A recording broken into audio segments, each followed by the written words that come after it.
সুপ্রিয় শিক্ষার্থীবৃন্দ, আশা করি আমরা সবাই বেশ ভালো আছি। শিক্ষার্থীবৃন্দ, বরাবরের মতো আমি প্রভাষক জয়ন্ত চন্দ্র দেব আজ তোমাদের সাথে আছি ঢাকার বনশ্রী ন্যাশনাল আইডিয়াল গার্লস কলেজের পক্ষ থেকে আমাদের ইউটিউব ক্লাস আয়োজিত এনআইজিসি হোম কলেজের পক্ষ থেকে। শিক্ষার্থীবৃন্দ, আমরা আলোচনা করছি আমাদের এই একাদশ এবং দ্বাদশ শ্রেণীর হিসাব বিজ্ঞান নিয়ে, এবং আমাদের আজকে আলোচনার বিষয় হচ্ছে হিসাব বিজ্ঞান দ্বিতীয় পত্রে অধ্যায় অষ্টম, অর্থাৎ মজুদ পণ্যের যে হিসাব রক্ষণ পদ্ধতি সেই বিষয়টি নিয়ে। সেক্ষেত্রে আমরা গত ক্লাসে আলোচনা করেছি সেই বিষয়ের উপর আমরা ফিফো পদ্ধতি অর্থাৎ ফার্স্ট ইন ফার্স্ট আউট যে পদ্ধতি বা আগের মাল আগে ছাড়া পদ্ধতি। আর আজ আমাদের আলোচ্য বিষয় হচ্ছে লিভো পদ্ধতি অর্থাৎ লাস্ট ইন ফার্স্ট আউট অর্থাৎ শেষের মাল আগে ছাড়া এই পদ্ধতি। সেক্ষেত্রে আমরা যে কিছু পণ্য উৎপাদন করে থাকি, যে পণ্যগুলো আমরা ধীরে ধীরে বিক্রি করলেও কোনো সমস্যা নেই, এবং সেই ক্ষেত্রে যেমন আমাদের চেয়ার কিংবা আমাদের প্লেট বা এই ধরনের প্রোডাক্টগুলোর ক্ষেত্রে আমরা এই লিফো পদ্ধতি অনেক সময় অবলম্বন করে থাকি। তো শিক্ষার্থীবৃন্দ, আমরা গত ক্লাসে যে উদ্দীপক বা যে আলোচনা অংশ নিয়ে আমরা কথা বলেছিলাম সেই ধরনের একটা সেই বিষয় নিয়েই বা সেই অ্যামাউন্টগুলো নিয়েই সেই এককগুলো নিয়েই আমরা শুধু একটু প্যাটার্নটা চেঞ্জ করে আমরা লিফো পদ্ধতিতে আজকে সমাধান করব। শিক্ষার্থী, এই চ্যাপ্টারের অঙ্ক আমরা সবাই সহজ মনে করি, কিন্তু এই চ্যাপ্টারেও এই অধ্যায়েও বেশ কিছু অঙ্ক রয়েছে যে অঙ্কগুলো আমাদের খুব ভাবিয়ে তুলবে। আশা করি এই অধ্যায়ের অঙ্কগুলোকে খুব সহজ না নিয়ে একটু বেশি করে চর্চা করার জন্য। তো সেই চর্চা করবে এবং অবশ্যই আমাদের ক্লাসগুলো তোমাদের উপকার বয়ে আনছে সেই বিশ্বাস রেখে আমরা শুরু করছি আমাদের ক্লাস। আমাদের প্রথমেই আমরা যাব আমাদের যে আলোচ্য অংশ, সেই আলোচ্য অংশের বিষয়টি নিয়ে। শিক্ষার্থী, বলে রাখছি এই বিষয় নিয়ে কোনো প্রকার মতামত বা কোনো প্রকার প্রশ্ন থাকলে অবশ্যই আমাদের মোবাইল নাম্বার এবং আমাদের মেসেঞ্জার আইডি রয়েছে, তোমরা সেখানে আমাদের কাছে নক করে জেনে নিতে পারবে। সেক্ষেত্রে আমাদের আজকে আলোচনা অংশ হচ্ছে নিপা লিমিটেড 2020 সালের 1 ফেব্রুয়ারি তারিখে মজুদ পণ্য ছিল 500 কেজি 70 টাকা দরে। এটা ছিল আমাদের প্রারম্ভিক মজুদ সংক্রান্ত তথ্যাবলী নিম্নরূপ। ফেব্রুয়ারি মাসের 5 তারিখে আমরা ক্রয় করেছি 550 কেজি 72 টাকা দরে। ফেব্রুয়ারি মাসের 10 তারিখে আমরা ইস্যু করেছি 200 কেজি 100 টাকা দরে। ফেব্রুয়ারি মাসের 15 তারিখে আমরা আবারও ক্রয় করেছি 200 কেজি 75 টাকা দরে। ফেব্রুয়ারি মাসের 20 তারিখে ইস্যু করেছি 350 কেজি 105 টাকা দরে। ফেব্রুয়ারি মাসের 25 তারিখে আমরা আবার ইস্যু করেছি 400 কেজি 107 টাকা দরে, এবং ফাইনালি আমাদের 29 তারিখে রয়ে গেছে সম্ভাবনীয় মজুদ 250 কেজি। আমাদের আজকে অঙ্ক হচ্ছে উপরোক্ত তথ্যের ভিত্তিতে আমরা লিফো পদ্ধতিতে মাল খতিয়ান করব। সেক্ষেত্রে আমরা এই মাল খতিয়ান অঙ্কগুলো কিন্তু করা হয় উৎপাদন ব্যয় হিসাব বিভাগে এবং হিসাব রক্ষক করে থাকে। সেক্ষেত্রে আমাদের একটা জিনিস বারবার বলা বিষয়, সেটা হচ্ছে যে ইস্যুর সময় যদি আমরা আপনাকে কোনো দর বলে দিই, সেই দরগুলো কিন্তু মাল খতিয়ান অঙ্কের মধ্যে আমাদের প্রয়োজন নেই। শুধুমাত্র যদি এই মাল খতিয়ানের সৃজনশীলের মধ্যে আমাদের কখনো আয় ব্যয় করতে বলে, তখন আমাদের এই ইস্যু বা বিক্রয় রেটটা আমাদের খুব প্রয়োজন হবে। তাই আমাদের আজকে যে প্রশ্নে এই ইস্যু করা রেটগুলো দেওয়া আছে, সেই ইস্যু রেটগুলো কিন্তু আমাদের কোনো প্রয়োজন হবে না, যেহেতু আমরা আজকে শুধুমাত্র মাল খতিয়ানে অঙ্কে যাচ্ছি লিভো পদ্ধতি লাস্ট ইন ফার্স্ট আউট। সেক্ষেত্রে বন্ধু, আমরা এই লিভো পদ্ধতিতে কীভাবে অঙ্ক করতে হয় তার একটা নমুনা ছক, সেটা হচ্ছে দেখো নিপা লিমিটেড মাল খতিয়ান হিসাব। আমরা যে অঙ্কগুলো করছি সেগুলো হচ্ছে অবিরত বা নিত্য মজুদ পদ্ধতি। আজকের পদ্ধতির নাম হচ্ছে লিফো। ডান দিকে সর্বাধিক মাত্রা, সর্বনিম্ন মাত্রা, পুনঃ ফরমাশ মাত্রা বলে এখানে কিছু পয়েন্ট থাকবে। বাম দিকে মালের বিবরণ, কোড নাম্বার বা বিন নাম্বার বলে বাম দিকে কিছু পয়েন্ট থাকবে। সেক্ষেত্রে এই বিন নাম্বার, বিন মানে বিন কার্ড, এবং বিন কার্ড কিন্তু গুদামে সংরক্ষণ করা হয়, সেটা কিন্তু গুদাম রক্ষক মেনটেন করেন। কিন্তু আমরা যে অঙ্কগুলো করছি সেই অঙ্কগুলো হচ্ছে মাল খতিয়ান হিসাব, সেটা কিন্তু উৎপাদন ব্যয় হিসাবে মেনটেন করা হয়। আমাদের এখানে রয়েছে তারিখ, বিবরণ, এরপর রয়েছে আমরা এখানে কখনো যদি প্রশ্নে ক্রয় থাকে বা গ্রহণ থাকে সেই ধরনের বিষয়গুলো, একক দর টাকা। এরপর রয়েছে আমাদের বিক্রয়, ইস্যু, প্রদান, একক দর টাকা। এবং আমাদের যে ব্যালেন্স রয়েছে সেই ব্যালেন্স মানে হচ্ছে যে আমাদের এই প্রাপ্তির পরে আমাদের বিক্রয় পর একক দর টাকা আমরা উদ্বৃত্ত বা জের বা ব্যালেন্স নির্ণয় করব। সেক্ষেত্রে আমরা প্রথমে তারিখে আমরা যাচ্ছি 2020 সালের ফেব্রুয়ারি মাসের 1 তারিখ। ফেব্রুয়ারি মাসের 1 তারিখে আমাদের প্রথমে রয়েছে প্রারম্ভিক ব্যাংক জমা। আমরা লিখব প্রারম্ভিক উদ্বৃত্ত বা প্রারম্ভিক মজুদ। এই বলে আমাদের যে একদম শুরুতে আমাদের যে পণ্য ছিল 500 কেজি 70 টাকা করে, আমরা সেটাকে শুধুমাত্র উদ্বৃত্তের মধ্যে লিখব 500 কেজি 70 টাকা করে, অর্থাৎ 35,000 টাকার প্রোডাক্ট আমাদের ছিল। আমরা ফেব্রুয়ারি মাসের 1 তারিখে বিষয়টিকে ক্লোজ করে দিব। এরপর হচ্ছে আমাদের ফেব্রুয়ারি মাসের 5 তারিখে আমরা আবার ক্রয় করেছি। এই ক্ষেত্রে আমাদের ক্রয় হচ্ছে 550 কেজি 72 টাকা করে। আমরা লিখব ক্রয়, এবং ক্রয় যেহেতু লিখব সেহেতু এককের মধ্যে 550 কেজি 72 টাকা করে আমরা হিসাব করে আমরা এখন আমাদের প্রাপ্তির পরিমাণটি লিখব।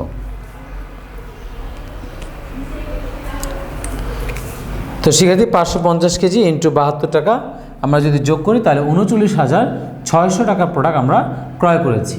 এই ক্ষেত্রে আমাদের এখন উদ্বৃত্ত বা আমাদের যে জেরের বিষয়টি হবে সেটা হচ্ছে আগের পণ্যটি আমরা লিখব, আগের রেটের পণ্যটি উদ্বৃত্ত হিসেবে নিয়ে আসবো, এবং পরবর্তীতে আমরা যে এই মাত্র নতুন প্রোডাক্ট ক্রয় করলাম সেই 550 কেজি 72 টাকা করে যে 39,600 টাকা হয় সেই বিষয়টি আমরা লিখব। সেক্ষেত্রে ক্রয় করার পর আমরা এইভাবে উদ্বৃত্ত নির্ণয় করব। এবার আমরা চলে যাচ্ছি 10 তারিখে ইস্যু 200 কেজি। 10 তারিখে ইস্যু, সেক্ষেত্রে ইস্যু করতে বলা হচ্ছে 200 কেজি। আর যেহেতু আমরা এখন লিফো পদ্ধতি ফলো করি অর্থাৎ লাস্ট ইন ফার্স্ট আউট, সেক্ষেত্রে আমাদের গোডাউনে যে দুই ধরনের প্রোডাক্ট ছিল সেই প্রোডাক্ট থেকে আমরা এখন এই 550 কেজি অর্থাৎ লিফো প্রোডাক্ট থেকে আমরা এখন লিফো পদ্ধতিতে আমরা শেষ পণ্য থেকে আমরা ইস্যু করব 200 কেজি। এখানে রেট দেওয়া ছিল 100 টাকা করে, কিন্তু এই 200 কেজিতে ওই ইস্যু কোনো রেট আমাদের কোনো প্রয়োজন নেই। আমরা দেখব আমাদের যে ক্রয় করা পণ্য ছিল সেই রেটটি অর্থাৎ 72 টাকা করে আমরা এখন হিসাব করব। 200 কেজি 72 টাকা করে, সেক্ষেত্রে 14,400 টাকার পণ্য আমরা ইস্যু করেছি। এই মুহূর্তে আমাদের গুদামে কি অবস্থা? এই মুহূর্তে আমাদের গুদামে বা উদ্বৃত্ততে সেই 500 কেজি 70 টাকা করে যে 35,000 টাকার প্রোডাক্ট ছিল সেটি থেকে যাবে, এবং এই 550 থেকে 200 প্রোডাক্ট চলে গেলে 350 কেজি 72 টাকা করে এই প্রোডাক্টটা আমাদের থেকে যাবে। তো 350 কেজি ইন্টু 72 টাকা অর্থাৎ 25,200 টাকার প্রোডাক্ট আমাদের রয়ে গেল। সেক্ষেত্রে এরপর বলা হচ্ছে যে আমাদের 15 তারিখে আমরা আবারও ক্রয় করব এখানে 200 কেজি 75 টাকা দরে। তাহলে এক্ষেত্রে আমাদের ক্রয় করব 200 কেজি 75 টাকা দরে। তাহলে আমরা যদি হিসাব করি তাহলে 200 কেজি ইন্টু 75 অর্থাৎ 15,000 টাকার পণ্য আমরা ক্রয় করেছি। এখন আমাদের গুদামে আমরা কীভাবে সেটাকে শো করব? যেহেতু রেট যদি মিলে যেত তাহলে আমরা হয়তো বা পণ্যের সাথে আমরা যোগ করে দিতাম, কিন্তু রেট যেহেতু নতুন একটা রেটের পণ্য, তাই আমাদেরকে এখন আমাদের গুদামে দেখাতে হবে 500 কেজি 70 টাকা করে সেই আগের প্রোডাক্টগুলোকে আমরা উদ্বৃত্তের মধ্যে লিখব। এরপর 350 কেজি 72 টাকা করে যে 25,200 টাকা সেই প্রোডাক্টটা আমরা লিখব, এবং পরবর্তীতে লাস্টে আমাদের 200 কেজি প্রোডাক্ট 75 টাকা করে আমাদের 15,000 টাকার প্রোডাক্ট এন্ট্রি হলো, এই বিষয়টি আমরা লিখব। সেক্ষেত্রে এরপর রয়েছে আমাদের 15 তারিখের পর 20 তারিখে 350 কেজি ইস্যু করতে বলা হয়েছে। 20 তারিখে 350 কেজি ইস্যু। এই ক্ষেত্রে আমরা যেহেতু লিফো পদ্ধতি ফলো করব, তাই আমাদের প্রথমত হচ্ছে আমরা এই 200 KG product last in first out রেটে আমরা এই নতুন যে মাত্র প্রোডাক্টটা এসেছিলো সেই প্রোডাক্টটাই আমরা ইস্যুতে দিচ্ছি। কিন্তু আমাদেরকে ইস্যুতে বলা হয়েছিল 350 কেজি, তাহলে 200 কেজি ইস্যু করলাম, আরও আমাদেরকে 150 কেজি ইস্যু করতে হবে। তাই আমাদের এবার দ্বিতীয় যে লেটেস্ট প্রোডাক্টটি সেই প্রোডাক্টটি থেকে আমরা এখন যাব 150 প্রোডাক্ট 72 টাকা করে আমরা সেই বিষয়টিতে যাব। 150 প্রোডাক্ট ইন্টু 72 টাকা অর্থাৎ 10,800 টাকা। তাহলে আমাদের গুদামে কী অবস্থা? সেই পুরনো 500 প্রোডাক্ট 70 টাকা রেটে 35,000 টাকা প্রোডাক্ট সেটা কিন্তু রয়েই গেল। আর 350 প্রোডাক্ট থেকে 150 প্রোডাক্ট চলে যাওয়ার কারণে দ্বিতীয় প্রোডাক্ট অর্থাৎ 200 প্রোডাক্ট 72 টাকা রেটে আমরা 200 ইন্টু 72 অর্থাৎ 14,400 টাকা প্রোডাক্ট আমাদের রয়ে গেল। এরপর হচ্ছে আমাদের এই 200 প্রোডাক্ট যেহেতু চলে গিয়েছিল, তাই তৃতীয় প্রোডাক্টে আমাদের আর গোডাউনে নেই। সেক্ষেত্রে 20 তারিখের পর 25 তারিখে বলা হয়েছে আবারও ইস্যু করতে বলা হয়েছে 400 কেজি। তাই আমরা এখন ইস্যুতে কীভাবে 400 কেজি ইস্যু করব? লিফো পদ্ধতিতে আমরা এই 200 কেজি যে প্রোডাক্টটি ছিল সেই প্রোডাক্টটি থেকে আমরা এখন প্রথমে 200 কেজি প্রোডাক্ট ইস্যু করব। সেটা রেট হচ্ছে 72 টাকা করে, 14,400 টাকা। কিন্তু আমাদেরকে বলা হয়েছে 400 কেজি ইস্যু করতে, তাই আমরা এখন এই পরবর্তী উপরের প্রোডাক্ট অর্থাৎ 500 কেজি থেকে আমরা এখন ইস্যু করব নেক্সট 200 কেজি 70 টাকা করে। তাহলে 200 কেজি 70 টাকা রেটে আমরা ইস্যু করব 14,000 টাকা। তাহলে রয়ে যাবে কোন প্রোডাক্টটা? এই শেষ প্রোডাক্টটা কিন্তু চলে গিয়েছে, আর 500 প্রোডাক্ট থেকে কিন্তু 200 প্রোডাক্ট চলে গিয়েছে। তাহলে রয়ে গেল সেই পুরনো প্রোডাক্টের 300 কেজি 70 টাকা করে 21,000 টাকা প্রোডাক্ট। শিক্ষার্থী, এই ছিল আমাদের সমাপনী, আমাদের ক্রয় এবং ইস্যু সংক্রান্ত তথ্য। সেক্ষেত্রে 300 কেজি আমাদের রয়েছে সমাপনী মজুদ, কিন্তু 29 তারিখে আমাদেরকে প্রশ্নে বলে দেওয়া হচ্ছে যে সমাপনী মজুদ হচ্ছে 250 কেজি। তাহলে বাকি 50 কেজি কোথায় গেল? সেই বাকি 50 কেজি হবে আমাদের ঘাটতি। ঘাটতিতে আমরা এখন কত প্রোডাক্ট দেখাবো?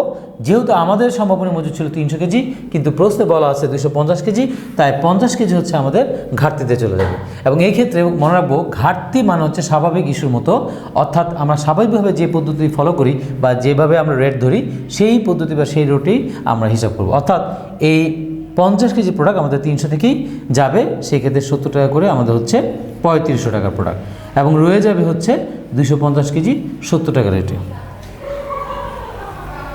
সেক্ষেত্রে তাহলে আমাদের সমাপনী মজুদ রয়ে গেল 17,500 টাকা। এই হলো আমাদের মালখতিয়ান হিসাব। যদি আমরা ইচ্ছা করলে আরেকটু সুন্দর করে অনেকে আমাদের নিচে আমরা এটাকে শো করতে পারি যে এই বিষয়গুলোকে আমরা যোগ করে দেখাবো, তারপর সমাপনী মজুদ লিখব। সে যেমন 250, 70, 17,500 আমরা একটু ক্লোজ করছি। এই ক্লোজ করার বিষয়টিকেই আমরা এখানে লিখব সমাপনী মজুদ। 29 তারিখ বা অন্য তারিখ না দিয়েও সমাপনী মজুদ লেখা হয়। সেক্ষেত্রে এই হচ্ছে আমাদের লিফো পদ্ধতি। লিফো পদ্ধতিতে আমরা তোমাদেরকে আজকে একটু মালখতিয়ান করে দেখালাম।